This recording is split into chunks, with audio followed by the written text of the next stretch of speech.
Hello friends, आप सभी का स्वागत है आपके अपने यूट्यूब चैनल परफेक्ट साइट पर। फ्रेंड्स, मैं इस वीडियो में वीकली करंट अफेयर्स के क्वेश्चन लेकर आई हूँ। फ्रेंड्स, मैंने आपके लिए सभी इंपॉर्टेंट क्वेश्चन लिए हैं। अगर आप किसी भी एग्जाम की तैयारी कर रहे हैं तो ये वीडियो आपके लिए काफी यूजफुल रहेगा।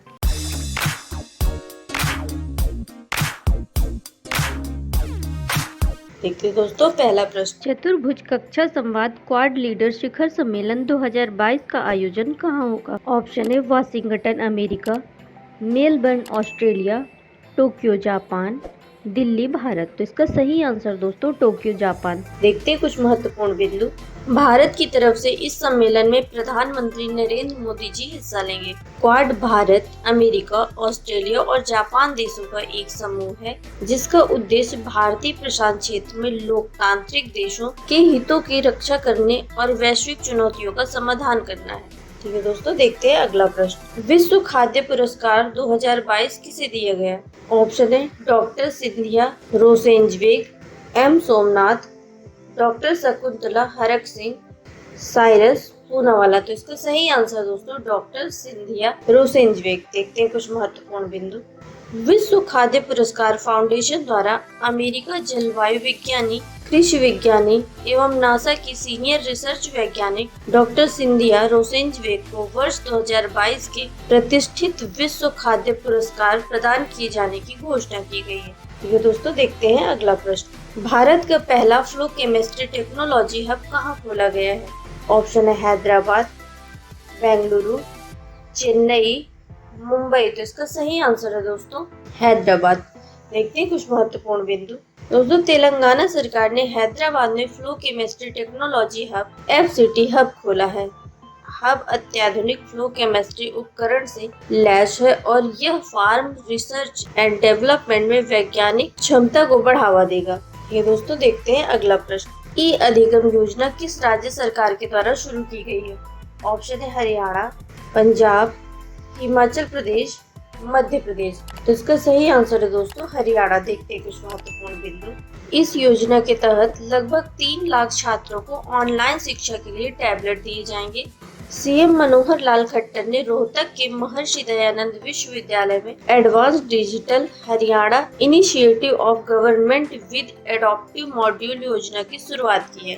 ठीक है दोस्तों, देखते हैं अगला प्रश्न। मुख्यमंत्री मुफ्त सीवर कनेक्शन योजना किस राज्य केंद्र शासित प्रदेश में शुरू हुई है? ऑप्शन है दिल्ली, हरियाणा, पश्चिम बंगाल, जम्मू कश्मीर। इसका सही आंसर है दोस्तों दिल्ली।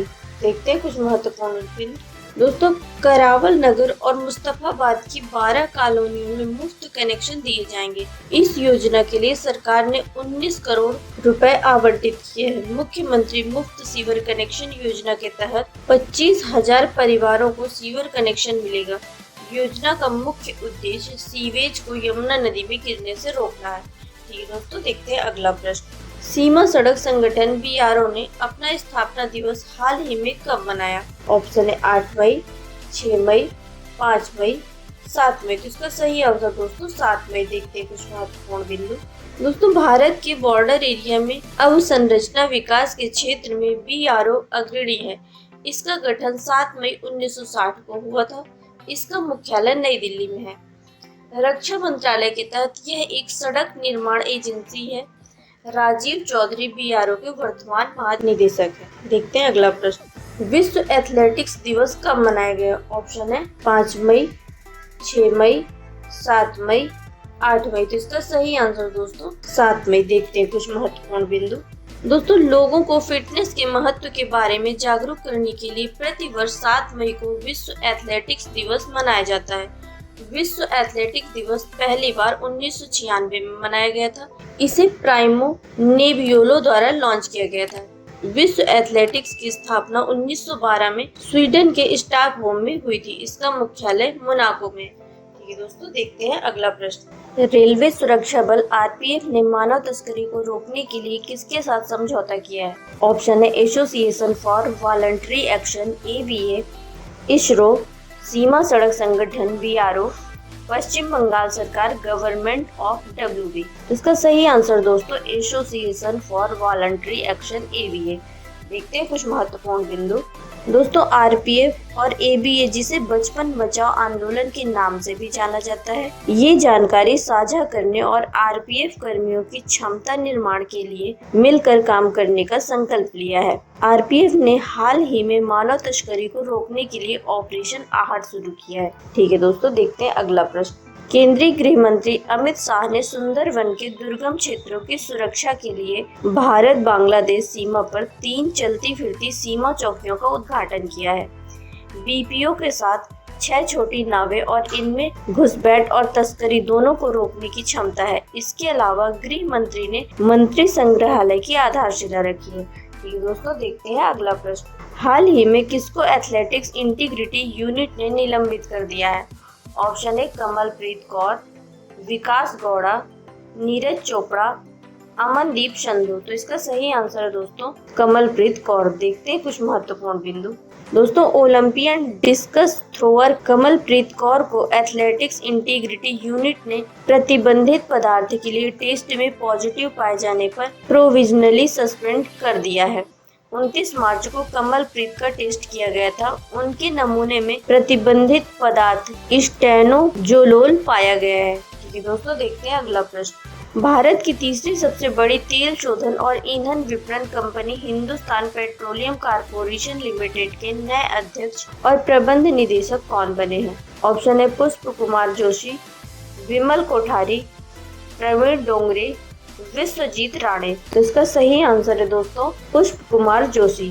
देखते हैं कुछ महत्वपूर्ण बिंदु। दोस्तों पुष्प Kumar Joshi Hindustan petroleum corporation limited HPCL के नए अध्यक्ष और प्रबंध निदेशक बने हैं।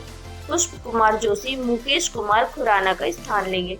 ठीक है दोस्तों, देखते हैं अगला प्रश्न। ACI वर्ल्ड वाइड द्वारा जारी रिपोर्ट के अनुसार वर्ष 2022 में रियल टाइम लेन देन के मामले में कौन सा देश शीर्ष स्थान पर रहा है?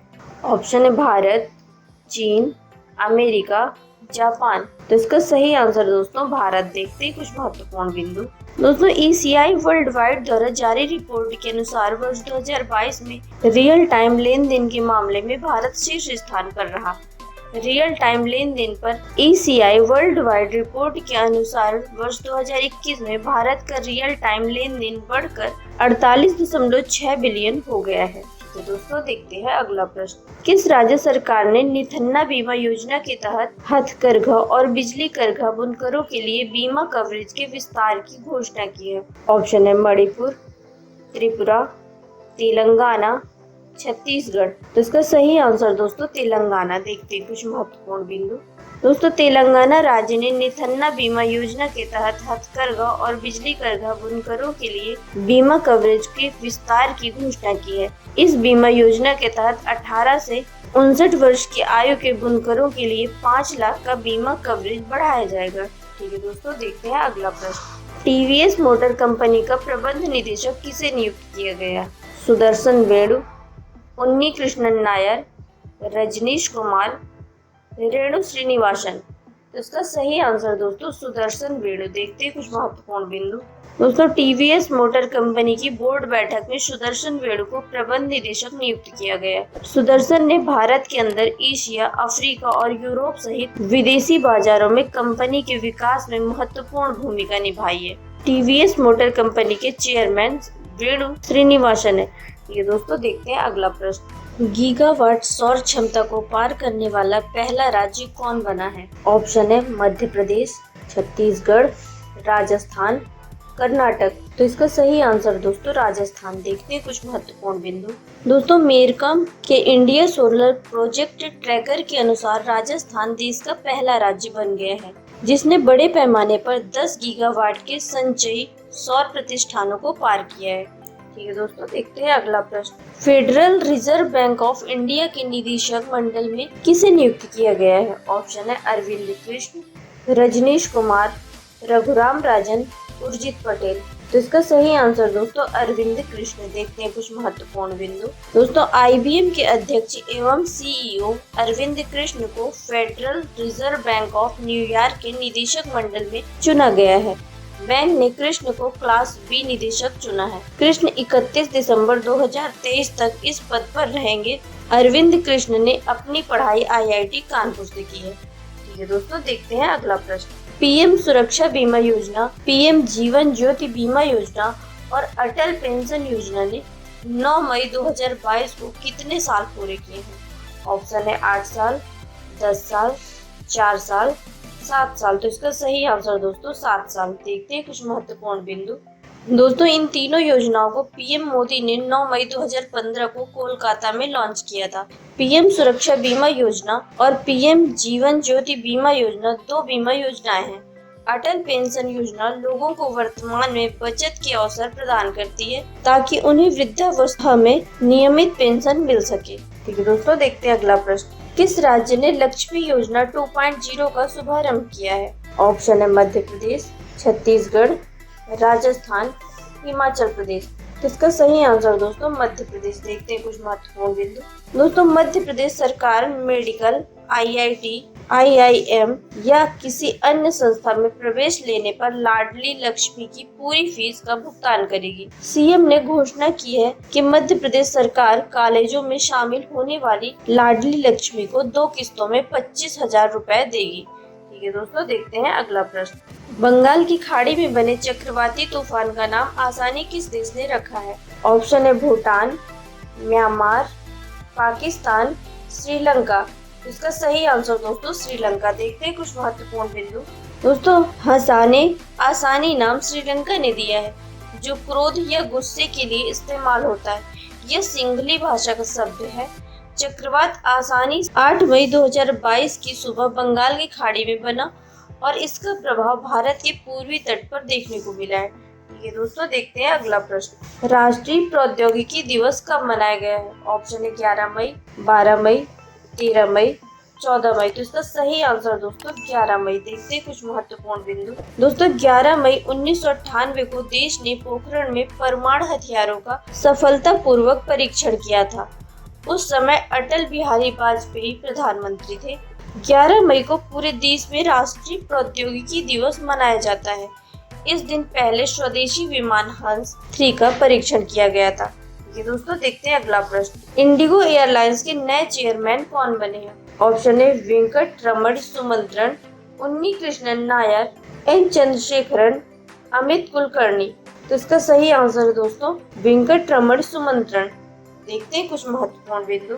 दोस्तों इंडिगो की parent company inter global aviation में वेंकट रमण सुमंत्रन को इंडिगो बोर्ड का नया चेयरमैन नियुक्त किया गया है। उन्होंने मेले विटिल दामोदर की जगह ली है। वेंकट रमण सुमंत्रन वर्तमान में सेलेरिस टेक्नोलॉजी के मैनेजिंग डायरेक्टर है। इंडिगो की स्थापना 4 अगस्त 2006 को की गई थी। इसका मुख्यालय गुरुग्राम हरियाणा में है। दोस्तों देखते हैं अगला प्रश्न। केंद्रीय गृह मंत्री अमित शाह के अनुसार भारत की पहली डिजिटल जनगणना कब तक पूरी हो जाएगी? ऑप्शन है 2028, 2030, 2027, 2024। तो इसका सही आंसर दोस्तों 2024। देखते हैं कुछ महत्वपूर्ण बिंदु। दोस्तों केंद्रीय गृह मंत्री अमित शाह ने कहा कि आगामी जनगणना को डिजिटल किया जाएगा। उन्होंने असम के कामरूप जिले के अमीर गांव में जनगणना संचालन निदेशालय के नए कार्यालय भवन का उद्घाटन किया। उन्होंने कहा कि देश में प्रत्येक जन्म और मृत्यु के बाद जनगणना अपने आप अपडेट हो जाएगी। दोस्तों देखते हैं अगला प्रश्न। विश्व थैलेसीमिया दिवस कब मनाया जाता है? ऑप्शन है 7 मई, 8 मई, 9 मई, 10 मई। तो इसका सही आंसर दोस्तों 8 मई। देखते हैं कुछ महत्वपूर्ण बिंदु। थैलेसीमिया एक आनुवांशिक रक्त रोग है। थैलेसीमिया से पीड़ित लोगों में सामान्य से कम हीमोग्लोबिन होता है जिससे एनीमिया होता है। इस रोग के कारण आरबीसीएस की आयु केवल 20 दिनों तक ही रहती है। देखते हैं अगला प्रश्न। हाल ही में 100 बिलियन अमेरिकी डॉलर वार्षिक राजस्व हासिल करने वाली पहली भारतीय कंपनी कौन बनी है? ऑप्शन है यूट्यूब, अमेजन, एप्पल, रिलायंस। तो इसका सही आंसर दोस्तों रिलायंस। देखते हैं कुछ महत्वपूर्ण बिंदु। दोस्तों रिलायंस 100 बिलियन अमेरिकी डॉलर वार्षिक राजस्व हासिल करने वाली पहली भारतीय कंपनी बनी है। 31 मार्च 2022 को समाप्त चौथी तिमाही में रिलायंस इंडस्ट्रीज के समेकित शुद्ध लाभ में 22.5% तक की बढ़ोतरी दर्ज की गई है। रिलायंस ने खुदरा डिजिटल सेवाओं और तेल गैस कारोबार में मजबूत वृद्धि दर्ज की है। ठीक है दोस्तों, देखते हैं अगला प्रश्न। हाल ही में अंतर्राष्ट्रीय नर्स दिवस कब मनाया गया? ऑप्शन है 11 मई, 12 मई, 13 मई, 14 मई। तो इसका सही आंसर दोस्तों 12 मई।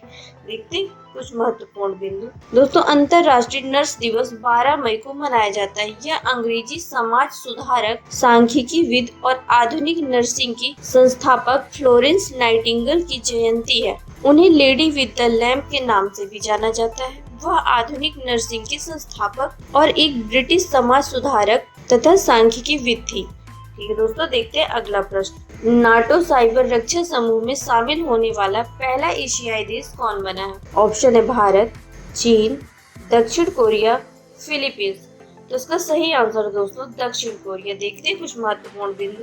दोस्तों, दक्षिण कोरिया नाटो साइबर रक्षा समूह में शामिल होने वाला पहला एशियाई देश बना है। दक्षिण कोरिया की राष्ट्रीय खुफिया सेवा national intelligence service NIS NATO के cooperative cyber defence centre of excellence CCDCOE में एक योगदानकर्ता के रूप में शामिल हुई है। ठीक है दोस्तों, देखते हैं अगला प्रश्न। राष्ट्रपति ने सेना के जवानों को कितने शौर्य चक्र प्रदान किए हैं? ऑप्शन है 9, 10, 12, 13। तो इसका सही आंसर दोस्तों 13। देखते हैं कुछ महत्वपूर्ण बिंदु। दोस्तों, रामनाथ कोविंद ने मातृभूमि की रक्षा करने वाले 13 जांबाज शूरवीरों को शौर्य चक्र से सम्मानित किया है। इनमें से 6 जवानों को यह सम्मान मरणोपरांत दिए गए हैं। अशोक चक्र और कीर्ति चक्र के बाद शौर्य चक्र भारत का तीसरा सबसे बड़ा शांतिकाल वीरता पुरस्कार है। राष्ट्रपति ने असाधारण क्रम की विशिष्ट सेवा के लिए 14 परम विशिष्ट सेवा पदक, PVSM 4 उत्तम सेवा पदक और 24 अति विशिष्ट सेवा पदक भी प्रदान किए हैं। ठीक है दोस्तों, देखते हैं अगला प्रश्न। किस देश को association of Asian election authority का नया अध्यक्ष चुना गया है? ऑप्शन है भारत, फिलीपींस, नेपाल, भूटान। तो इसका सही आंसर दोस्तों भारत। देखते हैं कुछ महत्वपूर्ण बिंदु। दोस्तों, भारत को association of Asian election authorities का नया अध्यक्ष चुना गया है। फिलीपींस के मनीला में कार्यकारी बोर्ड और महासभा की बैठक में 2022 से 2024 के लिए भारत को सर्वसम्मति से association of Asian election authority के नए अध्यक्ष के रूप में चुना गया है। वर्तमान में अब भारतीय चुनाव आयोग मनीला AAEA का अध्यक्ष है। ठीक है दोस्तों, देखते हैं अगला प्रश्न। किसने कलम वेबसाइट लॉन्च किया है? ऑप्शन है ओम बिरला, नितिन गडकरी, रामविलास पासवान, हर्षवर्धन। तो इसका सही आंसर दोस्तों ओम बिरला। देखते हैं कुछ महत्वपूर्ण बिंदु। दोस्तों, लोकसभा अध्यक्ष ओम बिरला ने कलम वेबसाइट लॉन्च की है। ओम बिरला ने स्थानीय साहित्य को समर्थन और प्रोत्साहित करने के लिए प्रभा खेतान फाउंडेशन PKF की एक साहित्यिक पहल कलम वेबसाइट शुरू की है। इसका उद्देश्य हिंदी साहित्य को लोकप्रिय बनाना तथा अनुभवी और युवा लेखकों व कवियों को उनके लेखन और स्थानीय साहित्य के प्रति प्रेम के बारे में बात करने के लिए एक मंच प्रदान करना है। ठीक है दोस्तों, देखते हैं अगला प्रश्न। किस बैंक ने 30 मिनट एक्सप्रेस कार लोन शुरू किया है? ऑप्शन है PNB, UBI, HDFC, SBI। तो इसका सही आंसर दोस्तों HDFC। देखते हैं कुछ महत्वपूर्ण बिंदु। दोस्तों, भारत की सबसे बड़ी प्राइवेट बैंक HDFC बैंक ने एक्सप्रेस कार लोन शुरू किया है। HDFC बैंक ने 30 मिनट एक्सप्रेस कार लोन पेश किया है, जो मौजूदा और गैर ग्राहकों दोनों के लिए एक इंड टू इंड डिजिटल नई कार लोन समाधान है। यह उद्योग का पहला ऑटोमोटिव लैंडिंग एक्सपीरियंस है। HDFC बैंक की स्थापना 1994 में हुई। इसके MD और CEO शशिधर जगदीशन है। ठीक है दोस्तों ये थे आज के प्रश्न। आई होप आपको मेरा वीडियो अच्छा लगा होगा। अगर सच में वीडियो अच्छा लगा है तो प्लीज़ मेरे चैनल को लाइक, शेयर व सब्सक्राइब करें तथा बेल आइकन को भी प्रेस करें। मेरी फ्री टेस्ट सीरीज ज्वाइन करने के लिए लिंक आपको डिस्क्रिप्शन बॉक्स में मिल जाएगा। धन्यवाद।